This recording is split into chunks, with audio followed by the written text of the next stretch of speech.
पांव उसका काबा की तरफ किया जाएगा और सर इधर पूरब होगा और तकिया से जरा सा उसके सर को उठा दिया जाएगा ताकि उसका रुख भी काबा की तरफ हो जाए, तो उसका चेहरा भी काबा की तरफ हो जाएगा और पांव भी काबा की तरफ हो जाएगा।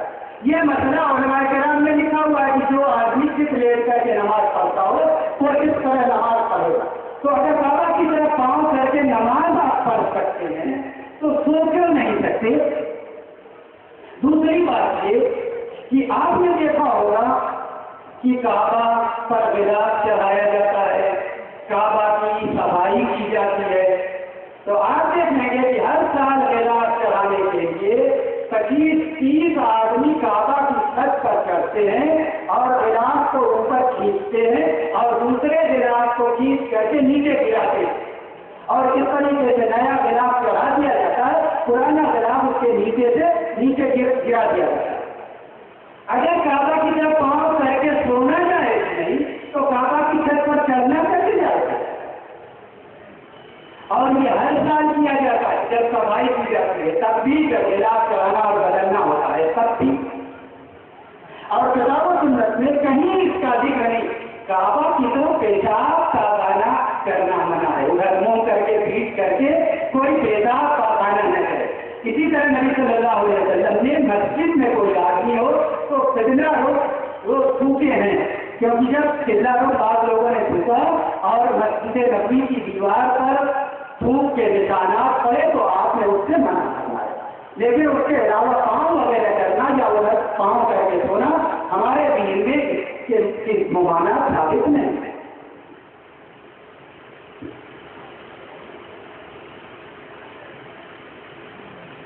तबलीग दीन का सही तरीका क्या है? क्या मौजूदा तबलीगी जमात की तबलीग का तरीका सही है? तबलीग का तरीका किन लोगों पर आयद होता है?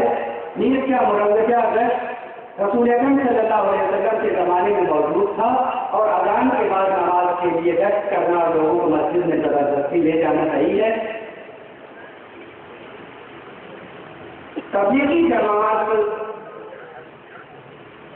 लोगों को मस्जिद में ले जाने के लिए मेहनत और कोशिश करती है और उनकी कोशिश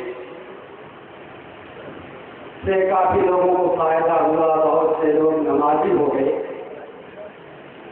अलबत्ता दावत और तबलीग का यहाँ पे उस्लूब और तरीका पूछा गया है तो हमें नबी सल्लल्लाहु अलैहि वसल्लम की सुन्नत में यह बात मिलती है कि नबी सल्लल्लाहु अलैहि वसल्लम ने दावत और तबलीग के लिए उलमा और मशाइख को भेजा, आवाम को दावत और तबलीग के लिए उनके घरों से नहीं निकाला। हमें मालूम है कि 70 सहाबा को कुर्रा सहाबा को नबी सल्लल्लाहु अलैहि वसल्लम ने भेजा था एक बस्ती में दीन सिखाने के लिए, लेकिन उन लोगों ने धोखे से उन सहाबा को शहीद कर डाला और फिर नबी सल्लल्लाहु अलैहि वसल्लम 1 महीना तक कुनूत नाज़िला में उन लोगों के लिए बद्दुआ करते रहे। 70 कुर्रा सहाबा उलमा और फज़ला से उनको भेजा, जाहिलों को नहीं भेजा। हमारा काम है कि हम उनको जाने और बताएं, उनको उनके घरों से निकाल करके ले जाना, ये नबी सल्लल्लाहु अलैहि वसल्लम की सुन्नत नहीं है। उलमा का काम है, पढ़े लिखे लोगों का काम है कि वो लोगों तक जाएं और उन्हें दीन की बातें सिखाएं। और इसी एक नंग और तरीका ये है कि मसाजिद में दर्स हो, मकामात से दर्स हो, लोगों को बुलाया जाए, दावत दी जाए और इस तरह दीन सिखाया जाए। ये जरूरी नहीं है कि उनके दरवाजे को खटखटाए। नबी सल्लल्लाहु अलैहि वसल्लम बाजारों में तो गए मगर लोगों के दरवाजे खटखटा करके उनको घरों के बाहर नहीं निकाले और उनके नाम लिख करके जबरदस्ती उनको सीधे में नहीं देते।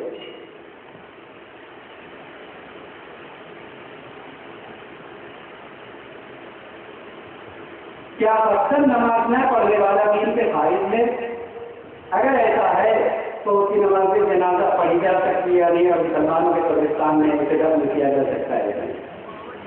ये तकरीबन पहले सवाल से जितना जुड़ता है, अक्सर नमाज छोड़ने वाला बड़े उलमा के फतवों की नजर में मुसलमान नहीं है और उन उलमा ने जो दलीलें दी हैं वो दलील ये है बैन अल-अब्द व बैन अल-कुफ्र व शिर्क के الصلاۃ، بندے اور کفر و شرک کے درمیان نماز کا چھوڑ دینا۔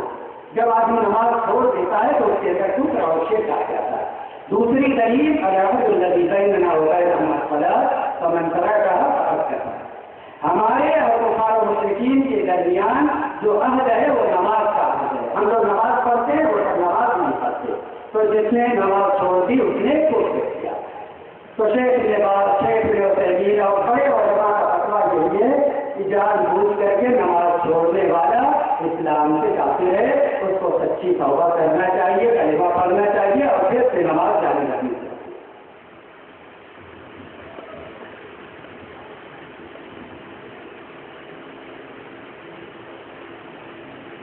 میرا خیال ہے اتنی باتیں ان شاء اللہ آج پورے یہ کافی ہو جائیں گی، اور انہیں سے اتفاق کرتے ہیں اور اللہ سے دعا کرتے ہیں کہ وہ ہمیں دین کی سمجھ عطا کرے اور جو صحیح اور سچی باتیں ہم نے سیکھی ہیں اس پر صحیح ڈھنگ سے عمل کی توفیق عطا کرے۔ صلی اللہ علیہ وسلم علی نبینا محمد وعلی آلہ وصحبہ۔ جزاک اللہ خیر جزا۔ یہ تھے ہمارے بڑے پیچھے جو کہ آپ کے سوالوں کا نہایت ہی مدلل انداز میں جواب دے رہے تھے۔ میں اب آپ تمام لوگوں کے شکریہ کے ساتھ اس پروگرام کے اختتام کا اعلان کرتا ہوں۔